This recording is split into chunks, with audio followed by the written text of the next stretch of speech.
Okay, there we go. I think we finally got this thing straight. Yes. Well, to our viewers, I just want to say thank you for hanging in there with us. Let's see. Tonight we have Mr. Alan Bankz to join us, and we're having a few difficulties here. He's bouncing around. I'm not sure why he's doing that, but we're going to go ahead and get started. And Mr. Alan Bankz started his company, Hood Trails Publications, in June 2004. The board members music group. I'm just trying to get it to, okay. Is it jumping back and forth on yours as well? No, I can see. Okay, all right. So I'm going to continue. The Board Members Music Group, an independent music company, which is the digital distribution platform for music, literature, and film, which was established in March of 2012. Hood Tales Publications is a self-publishing company with an author's online content distributed by Inscribe Digital. Mr. Alan Bankz is currently working on releasing his short film, which has been a lifetime dream, working with the Diverse and Resilient program and bringing awareness to people about knowing their status when it comes to HIV. Diverse and Resilient, a nonprofit organization located in Milwaukee, Wisconsin. Mr. Alan Bankz wrote the book, Playing Women from the Inside, and script from deviating from the norm of how books are written. Mr. Alan Bankz, through his own research, that people felt it was easier to read in script form. Mr. Alan Bankz has released his third book, which is out now on Amazon.com and Kindle, Street Creep Stories, which he directed a promo commercial on YouTube channel. Mr. Bankz, along with Ms. Royalty Williamson, came together and founded the powerhouse company, Royalty and Bankz Group, LLC, marketing and promotion.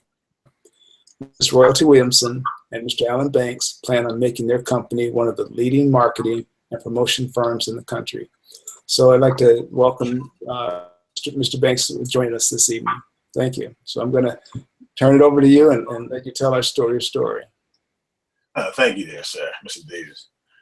Welcome everybody, ladies and gentlemen who are there tonight. I'd like to welcome you tonight. My name is Alan Bankz. What I'm going to speak about tonight is actually my life of change and what I've done in my lifetime and how I changed my life around from a life of crime into being something that's most definitely positive. Some of the things that you hear will be interesting. Some of the things may disturb you. But at the same time, everything that you hear will be true. So I hope nobody has a faint of heart here. If you do, you should click off this channel. But at the same time, if you want to hear the raw, unedited truth, I'm going to tell you what it's about. So what I'll start basically by is telling about when I started at the age of crime. I'm 46 years old. I started my life 6 years ago in 2010 when I was released from the federal prison. At the age of 11, I started my crime spree with an armed robbery. I'm from Chester, Pennsylvania, which I started my life of crime at, and from there it escalated. So at the age of 14, I caught another armed robbery. Went away for 4 years in the juvenile facility, went back and forth, back and forth, back and forth in juvenile homes. Ran the streets, did everything I can do, from drug selling, from robbery, armed robbery, auto theft, anything that you can say as far as drugs. I mean, anything about robbery or anything of that nature, I did it. Aside from the child molestation, the rape, none of that stuff ever happened. So just to make that clear when I talk about everything in the street life, because the street life was actually my lifestyle. So when I went through juvenile things, I went back and forth, back and forth, back and forth, not really understanding what was happening to my mother. See, the thing is that I thought it was good to do this for myself, to be a part of the street culture. Because, you know, on the street culture, they always say you want to be a G, you want to have some type of street cred.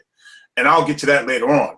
But at that particular time, I was not the individual who seen what older people was trying to tell me, that what I was doing was wrong. I thought everything that I did was right. And I started a life of crime, not for money. I started a life of crime because I have a high IQ. So I thought that I wanted to outsmart the police officers. That's why I got into life of crime. I didn't get into life of crime for money. I was pressed. My mother was well off. My father was well off. We had everything that we needed. We went to school. We had 3 meals a day. We had nice home, roof over our head, everything. We had all that. But I did a life of crime because this is what I wanted to get into. So going through these juvenile facilities, so at 17 years old, they finally said, okay, Alan, we had enough of you. They certified me as an adult and sent me to state penitentiary, which is graded for in 1988. I just turned 18 years old. At this particular time, it was a maximum state penitentiary, which it still is today, but as we called it, it was a terror dome. So I got in there and thought that I could do the same thing as I did in juvenile facility. So I called my grandmother and said, Mama, if you never see me again in life, always remember how I was. She said, why is that, baby? I said, I don't think I'm gonna make it out of here. So at that particular point in life, the first time that should have scared me from being in the maximum state penitentiary, but it didn't. It didn't deter me. I did 3 years. I came home.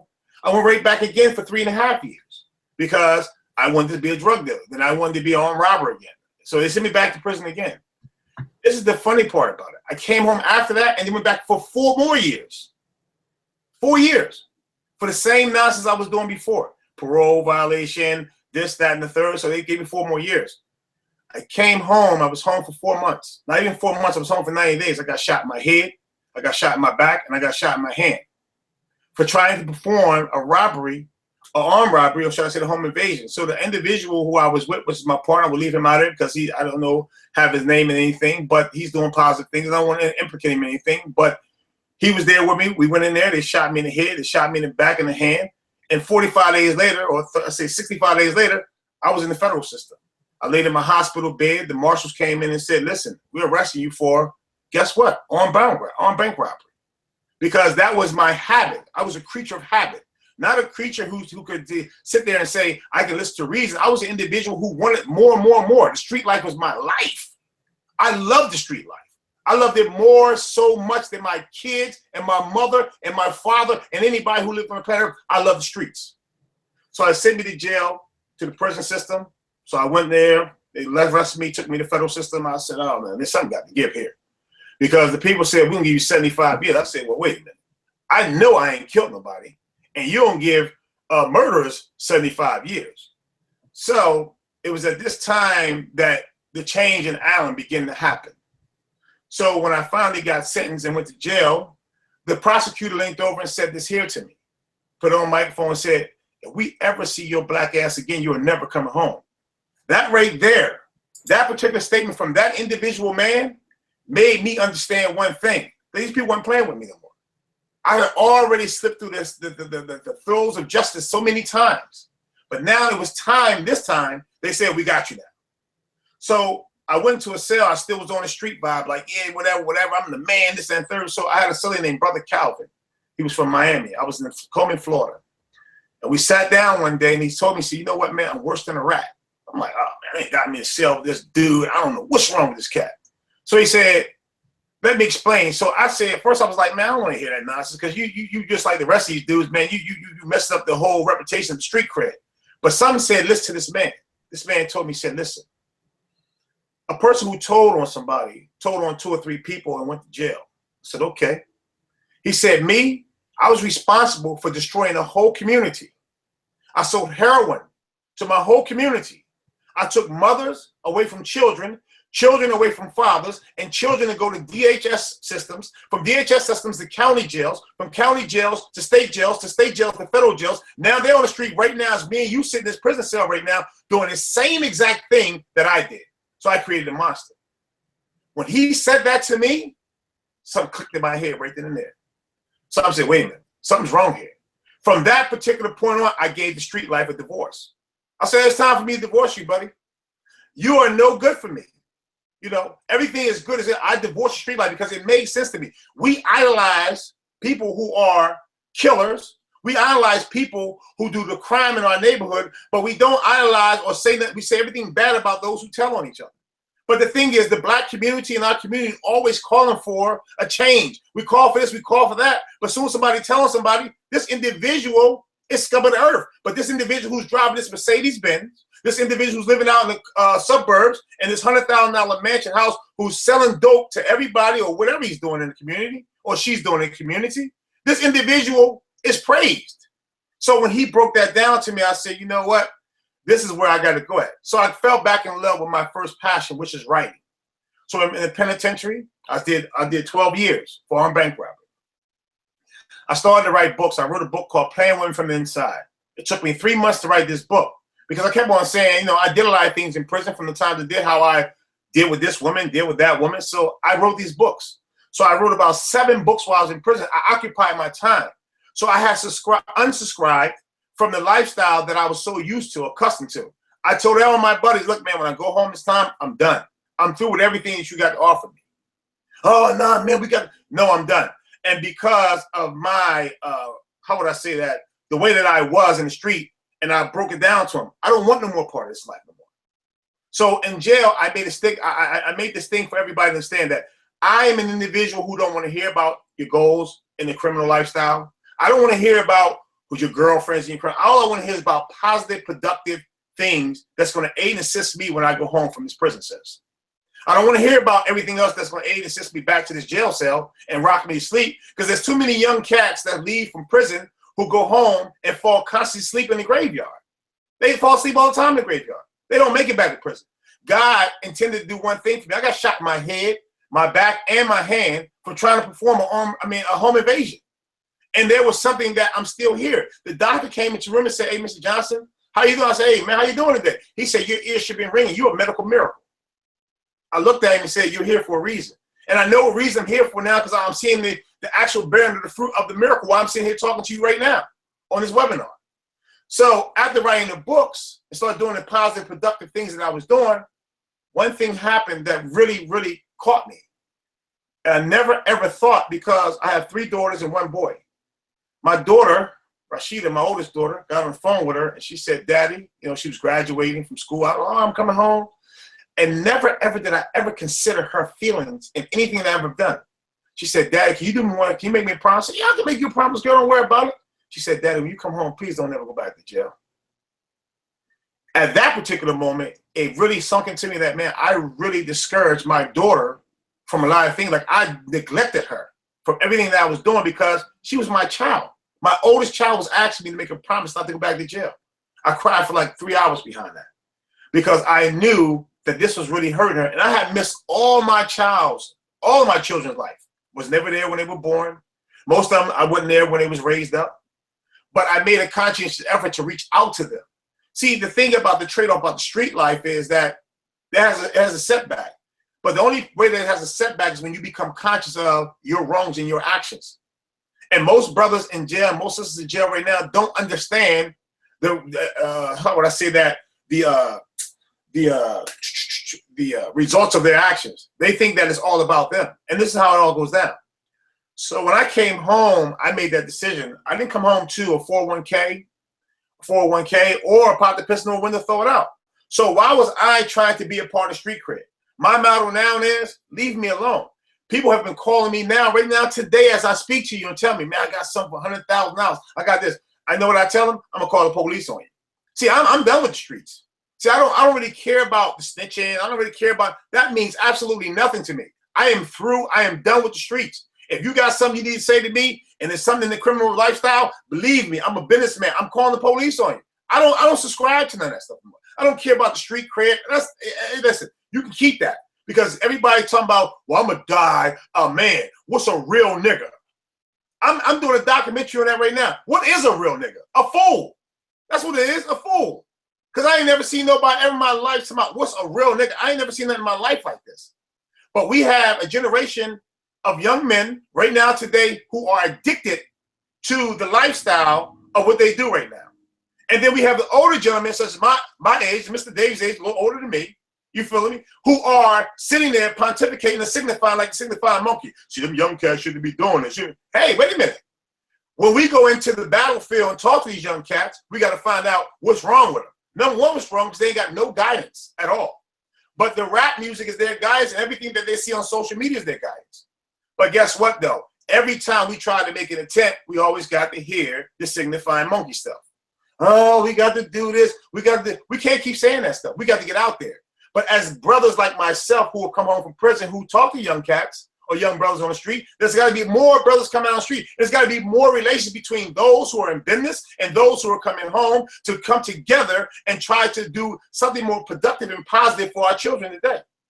See, we can't keep sitting back saying, I can't give, hey, God gave you a second chance every time you woke up. Every day you wake up this day, God gave you a chance. So you got to give somebody else a second chance. You feel me? It has to happen.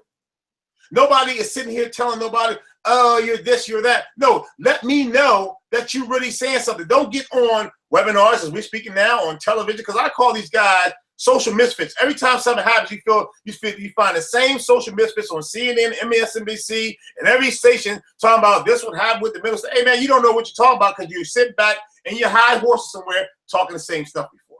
And guys in prison right now today, if they heard me speaking, they say the same thing right now. You have to take charge and go out there and do what you do. Brothers like myself who came home and changed their lives, this is what it has to be. You have to change your life. But this is another thing about people on the street too, and I want to say this to those who are on this webinar right now, and this is be very cautious of how you handle people within prison. You don't know the individual who went to prison if he's had a stint over 5-6 years. Because the same mindset that he went in, he hasn't had the same mindset when he comes out. And another thing that people do is they always promise people in jail, when you come home, I'm gonna have a job for you, I'm gonna have this for you. But what you don't really realize is that that's what that individual is hanging on to the whole time he's in jail. So if a guy's doing 3 years in jail, you say, I got a job, this, that, and the third, home, you come home, the only thing that he's thinking about for them 3 years is what you're saying to him. And then when he comes home, oh, I ain't got nothing for you. Well, how was this? Because you broke that promise. So now the individual is discouraged in his mind saying, he's fighting with a demon inside. And I'm telling you, I fought with these demons many times before. There's a demon inside of every brother who come home and every sister who come home from incarceration, there's a demon inside of them. And that demon is calling them, come to the street or come over here. There's a good conscience inside of everybody who comes home, but the demon is always going to be there. So when you make these promises and they don't come through, that demon causes even more, and the rage of it and the loudness of it is even more better for them. So what I tell brothers and sisters right now today, as well as I tell all of you, is there's here. In prison, I call this here, there's a constant and there's a change. The constantness is here. A block, B block, C block, E block, G block. Yard, chow hall, shower, cell. That's the constant. So the thing is, the change is one day there can be a building on one corner, and the next month there can be a Hardee's. There can be a Howard Johnson. There can be anything else on different corners. So when people in prison have to come home, it has to be two things. You have to get used to a constant or a change. Individuals who are inmates on the street right now, you have to get used to change. If you're not used to change, you're always going to go back to that constant. That constant is the prison cell. And this is what's happened now. That's why we have this so high rate of recidivism right now today. It's not about the white man. It's not about that. Because guess what? Ain't no white man put no gun in my hand. Ain't no white man put no drugs in my hand. None of that stuff. I put it in my own hand. And I had a conscience. And I knew I was doing something wrong, but I continued to do it anyway. So until we accept responsibilities for one another's actions, that's what will be right in the sight of society and within our side of our families. So with that, I conclude, and I'll open up for questions and answers.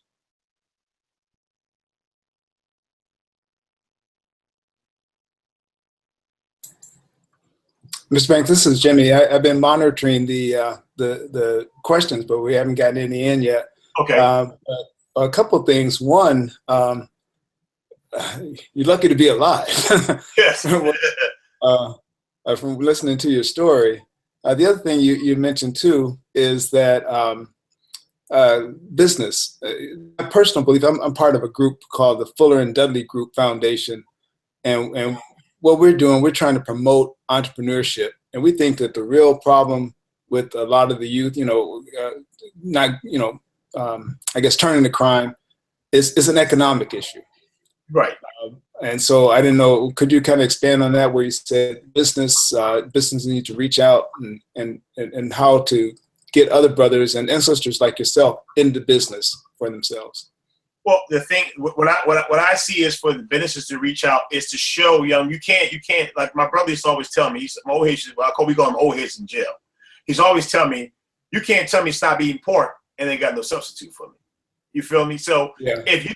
If you can't go to these young guys on the street and say, stop committing crime, here's the business, you have to go in and integrate in there. But you have to use some people like myself to go in there who've been on the battlefield, these young guys are going to respect. And once you use us to go in there, then you can say, listen, here's a better way for yourself. The economic problem in the Black community is it's a very, very, how would I say that, looked at issue that we all well know, because we all Black. But at the same time, if we want to reach out to these individuals, we have to have brothers like myself and yourself who have the financial backing and use the people who've been on the battlefield to come together as a force to go out there to talk to these young cats. Like myself, I can go talk to all of them. I don't care which street corner I go on. I've been to Compton, all this stuff, and I've been home since I've been home. But I can also say, well, here's Mr. Davies, who is why, and they're gonna say, oh, that's good. Oh, you know Alan. Okay, well, we're gonna talk to you now because they're gonna talk to you now. But you can't go and say, I'm Mr. Davies. Who are you with a bow tie on? I don't know you. Right. You know, they're gonna look at you crazy. You know, but they know me as being an OG, so they cold say, or I've been a person who was in that type of field, so they're gonna respect me when I tell them to respect you as well. Right. One thing that I'm working on is a website called EveryBlack Returning Citizen. And again, I want to address some of these issues that you brought up in your webinar.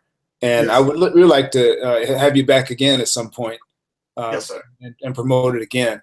Now, one thing that we've had a small audience on tonight, but what we do is the webinar that you've done tonight everything's been recorded, and we found that once we post them, actually the real following comes days later. So Yeah. you know, over the next week, we might get 100 viewers. You know, it depends. All right. So one thing that they may want to do, maybe if viewers are not watching you live, but they may watch it tomorrow or the next day, how do they reach out to you, or how do you want people to reach out to you if they have questions or whatever? They want to ask questions. They can actually reach me at RBK. So RB. Let me say this here because sometimes I get confused. I have so many different emails, but they can actually email me at RBKLLC, RBK LLC group at gmail.com. They can actually email me at Alan Bankz with the S01@gmail.com. And they also can catch me on Facebook at Alan Bankz. And also they can be on Twitter at BMMG1746 as well. Okay. And I just had an idea too. What I'll do too, when we post the video webinar, I'll also post, if it's okay with you, I'll post your contact information along with it. Oh, not a problem. So when they see the webinar, your contact information will be right there along with it. Yes, sir. Not a problem. Okay. Well, because I'm just monitoring, I don't see, we do have, like I said, a few viewers, but I don't see any questions coming through. So at this point, I'm just going to say thank you for being on tonight. And like I said, I know what happens with these. Over the next week, we're going to get literally hundreds of viewers to see it. But, right. You know, so, and we're just going to continue these weekly expert seminars. So yes. Next week, we've got a young man out of Chicago that went to school, couldn't get a job, and so he wrote a book about that. And then the following week, we have a lady who, her name is Alice Fuller, and she's a social media consultant. So each week, we're trying to bring on different experts in different fields. So again, I just want to give you a thank you for being on tonight. I'll thank you. I thank you for having me. Okay, absolutely. So we're going to wrap it up there, and thanks again. So, all right. Have a nice night, sir. Thank you. You too. Yeah. Bye-bye.